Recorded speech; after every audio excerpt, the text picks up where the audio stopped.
Hey friends, it's Joe with joedoessolar.com. I hope everybody's well. Today we are going to cover the topic of adding solar panels to an existing array.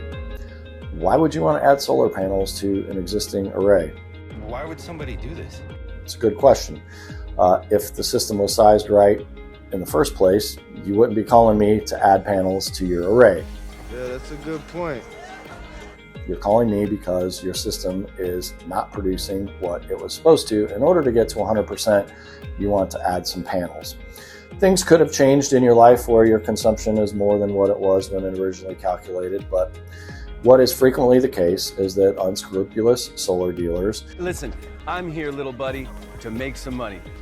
will deliberately underestimate your consumption and then deliberately, even if it's 10, 15%, and then they overestimate their production from your array, even if it's only 10 to 15%, and the next thing you know, you're somewhere, at only a 70% offset, which is about what I'm seeing here lately. Did you know this? I did not know this. So we're going to use a real life example. Javier, thank you very much for the content.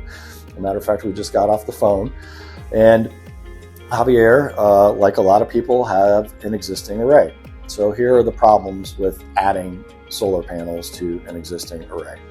If you look at the first figure, you can see the existing solar panels and what it would look like if we added some panels to that same roof area. Well, that's going to pose a ton of problems and probably can't even be possible because the panels were manufactured 3-4 years ago and the company's out of business. So finding those exact panels, which we've tried for a little while and no luck, finding those exact panels in order to complete match what the existing array is from an aesthetic standpoint isn't really an option. So the only other option is, if you look at the second example, is putting another array on another roof face. And the shame about this in this situation is there's still room on the southern roof face, the first figure that you saw, where we could have got a lot closer to 100% production. And that space wasn't utilized because, again, the system was overpromised and they underdelivered. This has been a mistake.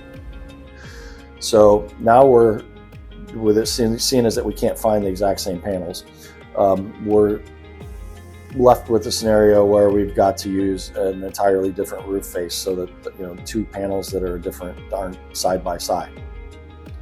So the problem here is that there are some way better production zones on the south roof face that could have been utilized in the first place that weren't, and that now really can't be.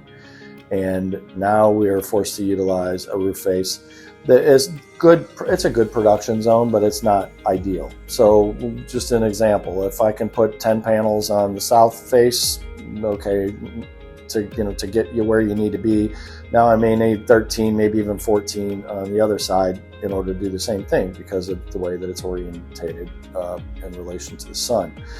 So this, as you can see, adding panels creates a whole lot of expense.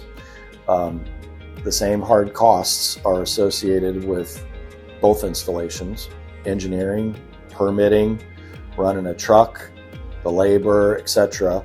If all these were done correctly in the first place, that would have been ideal. Did I just make a huge mistake?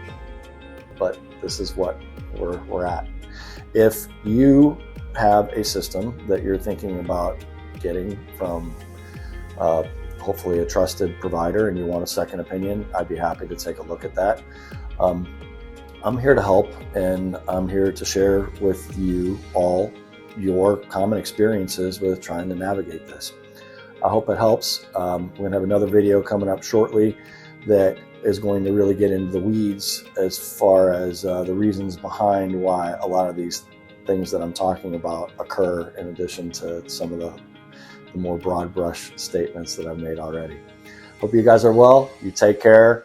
Thanks for subscribing. We'll talk later. Here to help.